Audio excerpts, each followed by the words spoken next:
அனைவருக்கும் வணக்கம். இப்போ நம்ம இந்த வீடியோவில் பார்க்க போகிறது 12ஆம் வகுப்பு கணக்கு பதிவியல் பாடம் 1 முழுமை பெறா பதிவேடுகளிலிருந்து கணக்குகளில் பயிற்சி கணக்கு 14 பார்க்க போகிறோம்.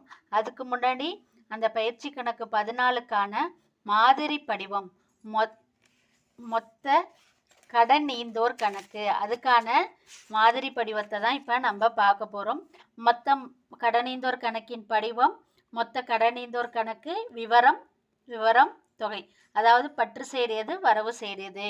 கடனாளிகள் கணக்கில் இருப்பு தொடக்க இருப்பு அப்படிங்கிறது பற்று சைடு வரும். ஆனால் கடனீந்தோர் கணக்கில் தொடக்க இருப்பு அப்படிங்கிறது வரவு சைடு வருது.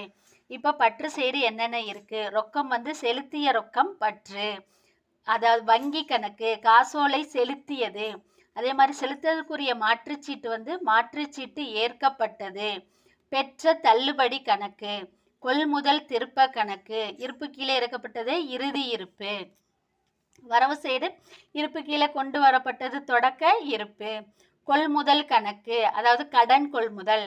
வங்கி கணக்கு காசோலை மறுக்கப்பட்டால், காசோலை செலுத்தியதுன்னா பற்று சைடு, மறுக்கப்பட்டதுன்னா வரவு சைடு.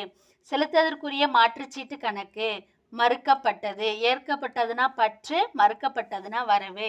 இப்போ 14வது கணக்கை போய் நம்ம பார்க்கலாம்.